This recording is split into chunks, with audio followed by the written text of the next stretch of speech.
In your opinion, does it constitute blasphemy, and should it carry a death sentence to publish, for instance, a cartoon of the Prophet? Whatever was done in Danish newspaper, I agree.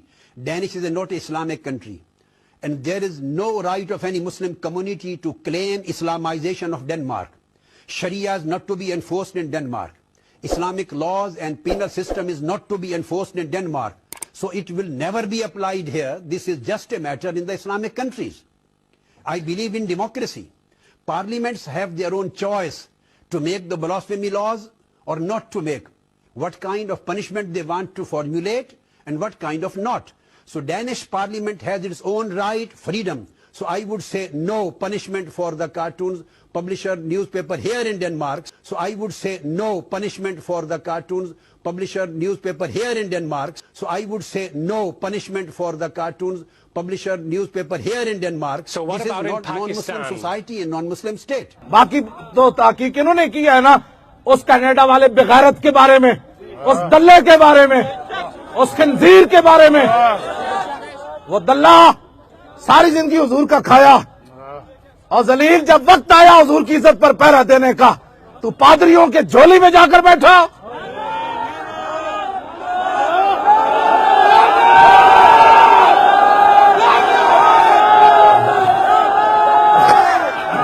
بہت سے لوگ کہتے ہیں کہ علامہ خادم حسین رضوی صاحب گالی دیتے ہیں، مگر کیا آپ نے ان حضرات کی گالیوں کے بارے میں کچھ سنا ہے؟ وہ جو لوگ لینے گئے تھے نواز شریف کو وہ انسان نہیں، وہ گدھے تھے، گدھے تھے.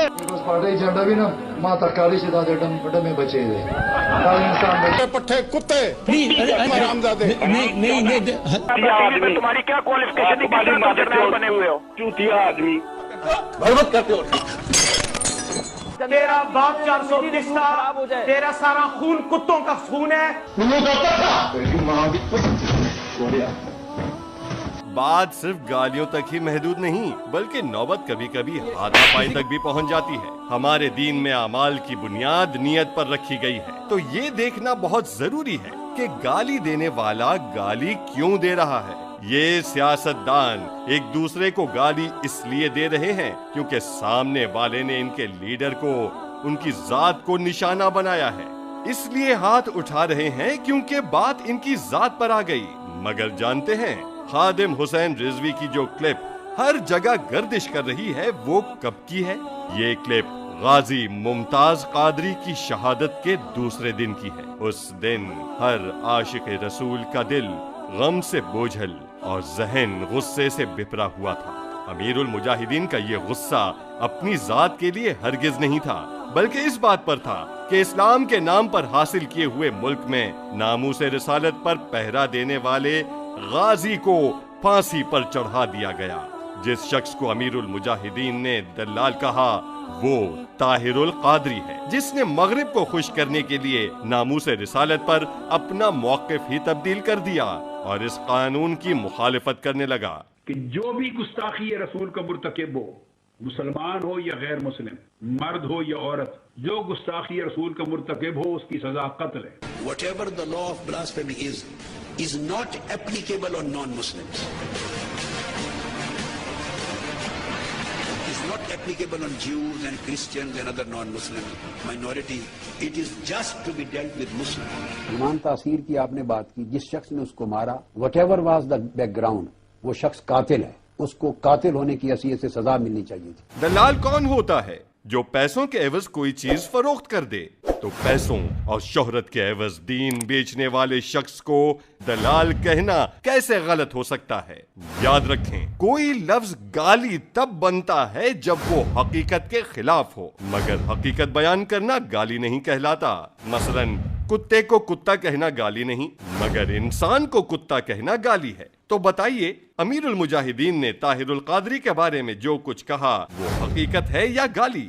مسلم لیگ اور پیپلز پارٹی طاہر القادری کو اپنے سیاسی مفاد کے لیے برا بھلا کہیں تو جائز، مگر امیر المجاہدین دین کے دفاع میں اس پر تنقید کریں تو غلط. کیونکہ امیر المجاہدین نے جب بھی سخت زبان استعمال کی تو صرف اس کے خلاف جس نے دین سے غداری کی.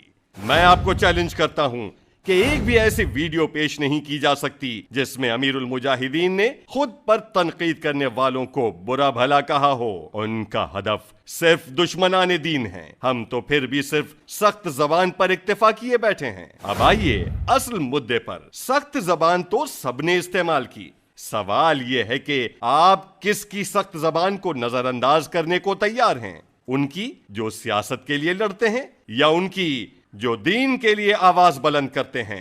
فیصلہ آپ کا. ووٹ انہیں دیں جن کی لڑائی اپنی ذات سے شروع اور اپنی ذات پہ ختم، یا انہیں جن کی لڑائی دین کے دفاع سے شروع اور دین کے اقتدار پر ختم. Subscribe.